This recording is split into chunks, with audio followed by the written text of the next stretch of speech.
Selamat siang, Pak. Selamat Ya, siang. Om Swastiastu. Om Swastiastu. Ya, perkenalkan nama saya Mesanga.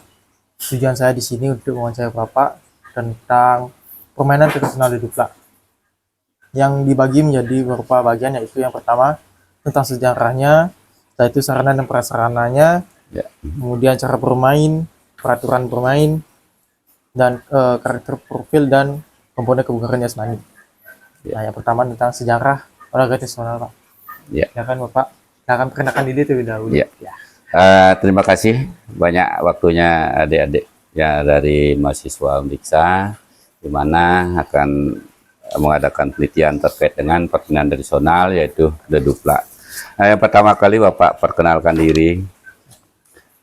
Nama Bapak Iwayan Sudarmo, SPD, lahir 20 Juni 1963, yaitu menjadi pegawai negeri guru tahun 1984, dan sudah hari ini 2 tahun yang lalu sudah purnabakti pensiun. Nah, untuk sedikit sejarah olahraga tradisional Deduplak, yang pertama kali di tahun 1997 Bapak dipanggil oleh Dinas Kebudayaan untuk mengadakan kegiatan lomba tradisional. Yang diambil di sana cuma 2 jenis olahraganya. Satu ada engrang atau tajog, 2 juga engrang batok kelapa. Di mana pada waktu itu yang kalau engrang tajognya sudah biasa, tetapi engrang batok kelapanya di sana dipakai memang benar-benar batok kelapa dipakai.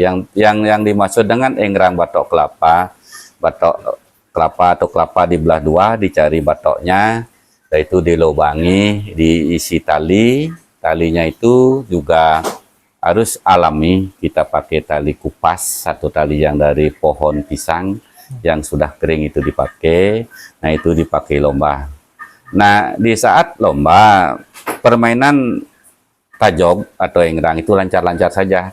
Tetapi di saat kita lomba batok kelapa atau disebut dengan engrang batok kelapa, itu ternyata berbahaya. Di mana di saat kita laksanakan, karena batok kelapa itu tidak kuat, ya pecahlah batok kelapa itu sehingga melukai. Nah, pada saat itulah permainan engrang batok kelapa itu rasanya tidak mungkin dilanjutkan. Tetapi dengan Bapak punya ide sendiri, merasa juga kepingin sekali untuk mengembangkan kelanjutannya permainan tradisional ini berupa engrang batok kelapa. Bapak iseng membuat yang dimodifikasi pakai kayu itu.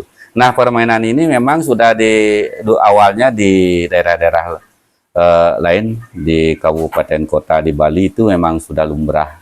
Tetapi berbeda pemakaiannya. Dengan ide itu Bapak mencoba memodifikasi permainan ini memakai kayu. Nah, sehingga pada saat itu Bapak menemui dan menyerupai batok kelapa atau kau. Istilahnya mirip sekali lah, ya. Itu alatnya.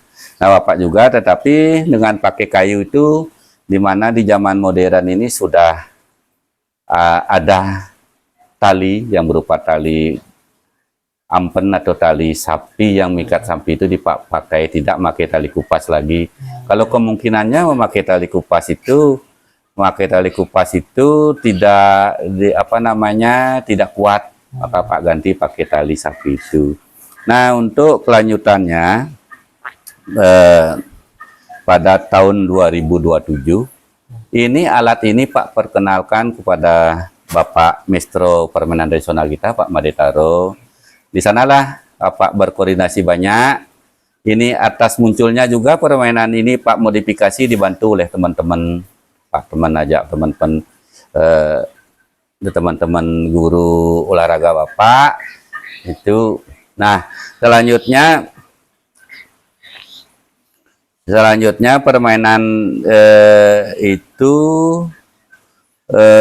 bisa dipakai, Pak, perkenalkan ke apa namanya, kepada acara HUT Kota Denpasar yang disebutkan Porkot.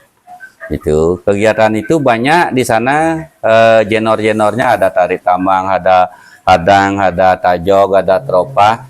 Nah, salah satunya yang sangat menarik sekali yang Bapak sudah modifikasi permainan ini diterima oleh Pak Madetaro, langsung dibuatkan lagu. Nah, lagunya itulah karena kita mempunyai suara, ini apa?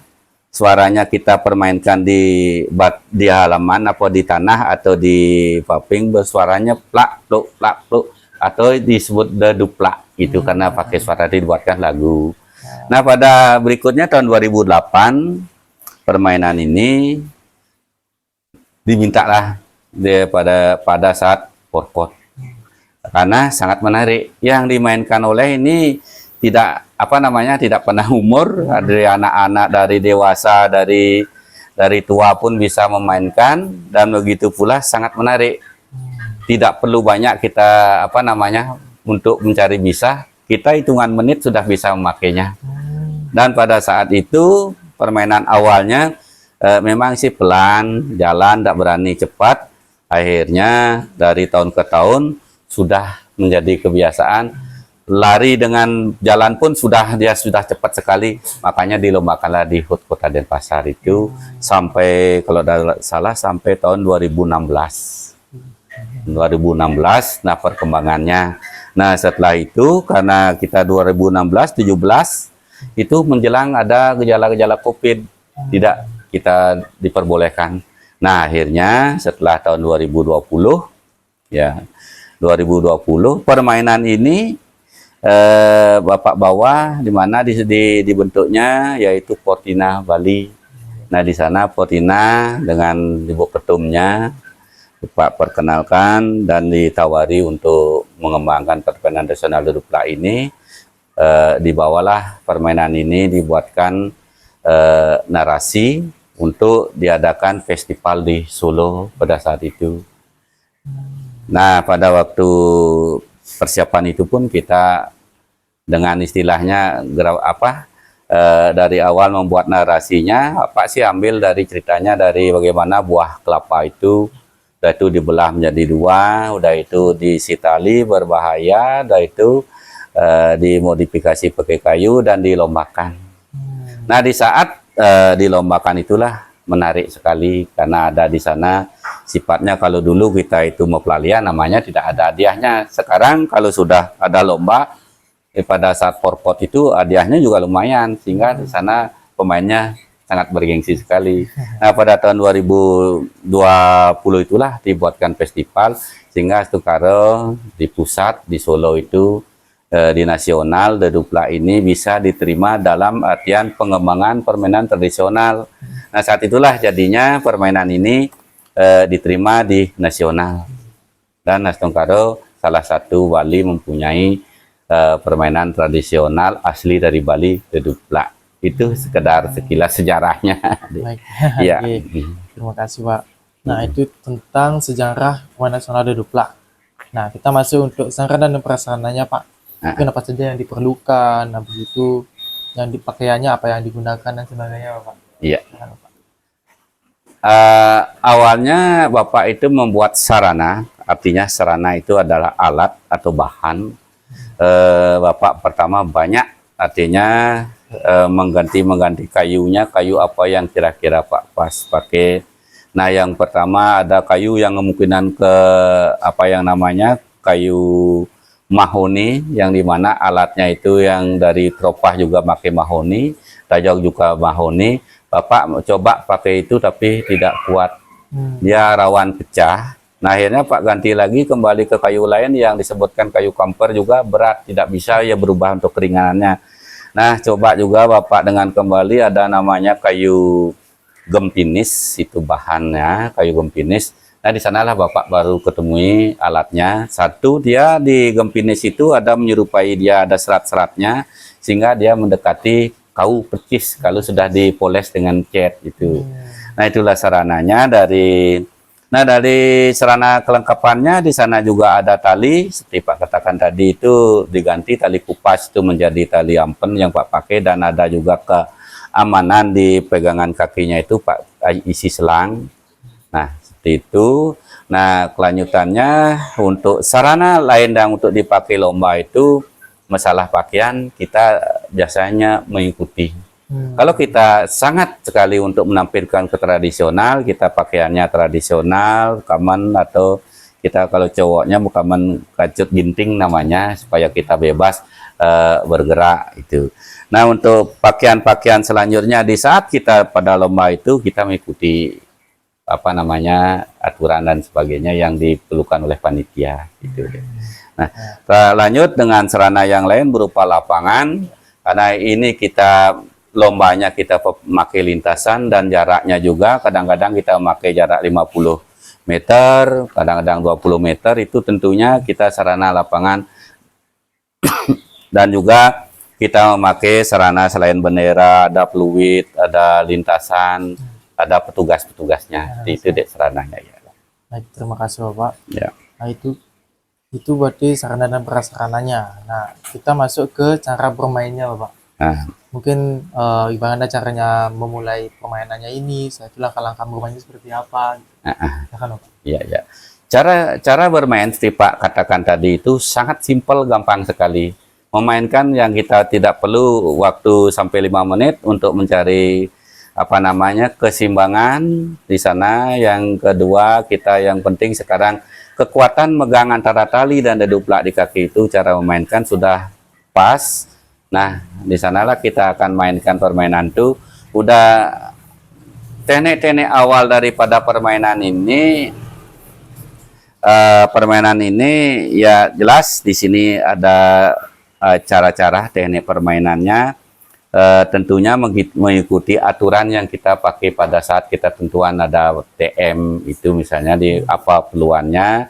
Nah, awalnya permainan ini kita pasti melihat sedikit banyaknya peserta. Nah, sedikit banyaknya peserta inilah yang kita mengadakan di permainan ini. Satu, kita pasti seleksi apa namanya, kita ada buat bagan, sudah ada buat bagan di seri. Apalagi di Kota Denpasar ada 38 sampai 42 desa lurah. Itu tentunya banyak sekali yang mengikuti. Selanjutnya juga di tingkat-tingkat sekolah, baik sekolah dasar itu akan pesertanya banyak. Disinilah pesertanya banyak, kita akan menyampaikan di pada saat kita TM itu kita mengatakan perjanjian yang mana dipakai aturannya. Kalau aturan mainnya kita ini sebenarnya kalau kita ke tingkat nasional itu biasanya kita di permainan itu ada sistem gugur. Kalau sistem gugurnya begitu start, berangkat, jatuh, kita selesai. Tapi di tingkat ada tingkat apa namanya pemula, karena biar tidak mengecewakan, begitu jatuh boleh naik lagi. Seperti itu. Nah, itu juga sampai mencari istilahnya pemenang itu adalah sampai terakhir di finish itu. Apa 1-2 sudah jelas tuh. Itu ya. Itu udah menyanggung tentang peraturan berarti Pak ya? Ya, udah peraturan itu yang kita sampaikan ya. Oke, berarti nah peraturan sudah, kita masuk ke karakter profil pelajar Pancasilanya Pak. Apakah dalam permainan di Duplak ini ada karakter profil pelajar Pancasilanya Pak? Ya, jelas adik, kita mengikuti apa namanya pembelajaran, di mana pembelajaran itu sering-sering berganti juga, dari belajar siswa aktif dan juga sampai ke profil karakter namanya. Nah, di sini jelasnya terkait dengan profil Pancasila, yang mana setiap permainan, setiap kegiatan itu pasti belajar pun kita ada di sana, dilatih anak-anak, kita mengawali pasti gitu secara ketuhanan. Itu kita biasakan diri berdoa kan itu.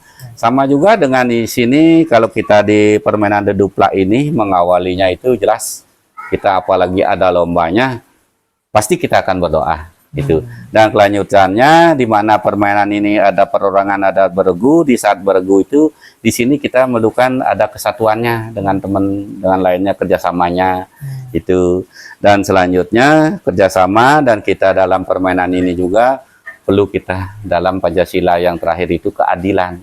Di mana keadilannya itu jelas ada juara 1, 2, 3 menentukan keadilan itu. Itu sedikit dari profil untuk Pancasilanya ya. Ya, baik, terima kasih.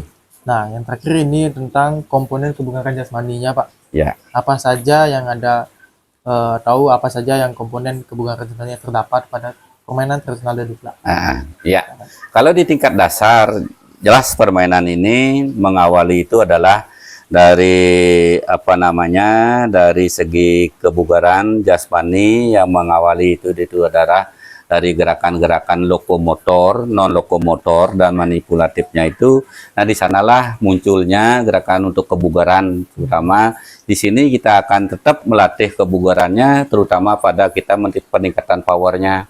Jelas sini sudah power, kita kecepatan karena di sini sifatnya lari. Nah, itulah kebugaran terutama pada kita lari itu paling enggak kita akan melatih rekan-rekan pajak di kaki banyaknya itu. Gitu ya. Oke, baik. Nah, itu saja yang bisa saya tanyakan untuk wawancara kali ini, Bapak. Ya. Nah, itu tadi pertanyaan terakhir untuk wawancara kali ini. Saya ucapkan terima kasih, Bapak, atas wawancara kali ini. Saya ucapkan minta maaf dulu kalau ada memang kata-kata yang kurang berkenan di hati Bapak. Iya. Nah, saya tutup dengan Rama Santi. Om Santi Santi. Om Santi Santi Santi Om.